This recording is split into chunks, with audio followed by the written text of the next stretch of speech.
Let's take a look at our ovular base. Now in the last 2 rounds there should be 202 stitches, so please count your number of stitches, make sure it's accurate, because when you divide it up it won't work if your numbers are off. Now it's important to note for that last round you're going to work 171 single crochets and leave 31 stitches unworked. This is the last stitch of the round, and in the pattern it says to place your first stitch marker in the stitch right next to it. So this is where we ended off. You're going to place your first stitch marker here. Now if you reference my diagram, this is point D.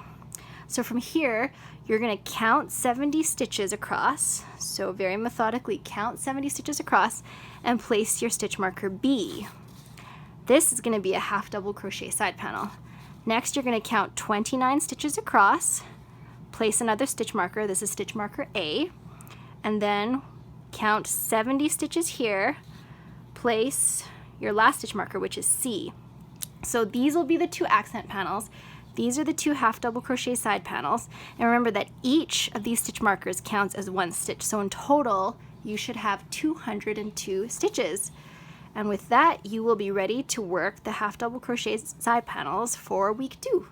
Hi everyone, welcome to week 2 of the Camellia tote bag Crochet-Along. This is the front of the bag. For week 1, we finished the flat ovular base, and for week 2, we will be working on the 2 half double crochet side panels. So I want to show you where these side panels are situated. They're right over here along the side, and then the other side is right here. You'll notice that the stitches are very dense with minimal stretch because I used a small crochet hook. I used a 2mm, but you can use a 2.25, 2.5, a similar small hook, and you're going to be working in turned rows until you achieve the desired height. Later on we'll be working on the straps, so right now we're working on just this chunk. Now if you look at it in terms of the ovular base, this is where we left off. We left off here. We had divided up the ovular base into 4 different sections. So you are going to be continuing where you left off and working the half double crochet side panels here in turned rows, back and forth, building up the height, and then you're going to be rejoining the yarn here and working back and forth. So that is what we are working on this week for week 2, building up this height, building up this height. Hi everyone, welcome to week 3 of the Crochet-Along. For week 3, we are going to be working on the 2 accent panels. Now this is a fun feature because you can choose any stitch that you want that will be centered in the Camellia tote bag. I used the single crochet columns, and I'll talk about that a little bit later. I just want to show you where the accent panels are situated. So this is the ovular base. These are the 2 half double crochet panels that you finished. This is the accent panels. Now, when you're looking at the ovular base, right now it's very important that you know which side is the right side and which side is the wrong side. So when you're working in rounds, this side that is facing you is the right side. If you look at the stitches, you'll notice these V's. Now if you flip it, this is what the wrong side looks like. If you look at the stitches close up, you'll see these horizontal bars.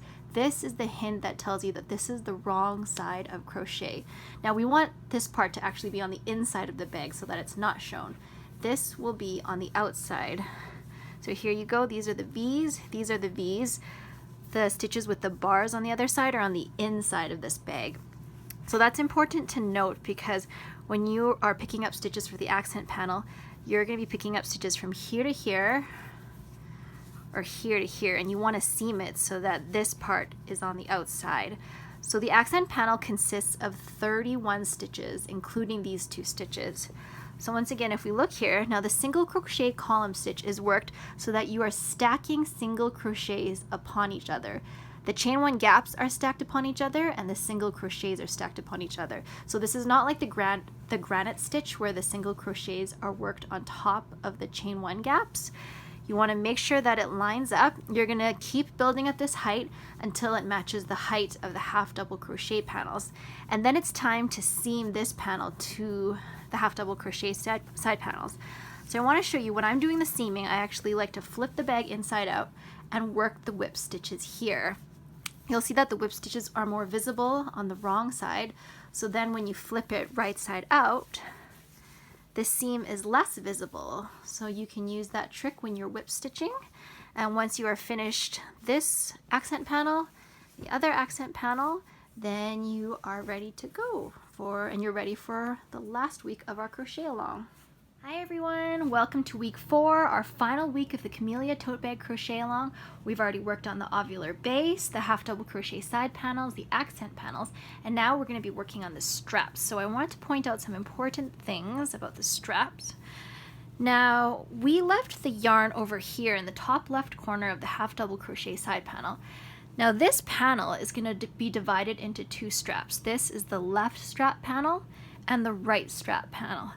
I want you to notice that the straps curve like this towards the center. So all the decreases are actually worked over here on this side and on this side. You won't be working any decreases on these sides. So make sure that your strap panels are taking shape the correct way. You'll be going from 36 stitches all the way down to 8. And it's important to note that based on your height and where you want the bag to hit, you can adjust the number of rows. I'm 5'6" for reference, so you can follow my pattern or adjust the number of rows. Now you're going to do the same thing on this side to the other side. And now it's very important we talk about which strap panels to connect together. There have been some people who have by accident connected this panel to this panel. However, in the instructions it says that you should be connecting this panel to this panel so that the accent panel gets framed. So make sure that you're connecting the correct strap panel so that you're framing this section. And after that, you're going to be working the slip stitch edging to strengthen the straps to provide a beautiful edging. And something else that's important to note is the tube detailing. So you're going to be pinching the top of the strap panels together to form a tube. Now notice that this is the front of the bag, and I designed it so that it pinches like this. You can see over here the details. Some people have folded it the other way so that it's like this. That is totally fine too, it's your choice, but just wanted to point that out to you so that you can make a choice whether you want it to be like this or flipped the other way. Once you are done that, it's time to work the optional interior pocket. So you can use the same stitch that you used for the accent panel. I sized this to fit my cell phone, and then you are done. If you have any labels of your own, you can sew it onto the interior pocket and to the bottom of the bag, and then you are done.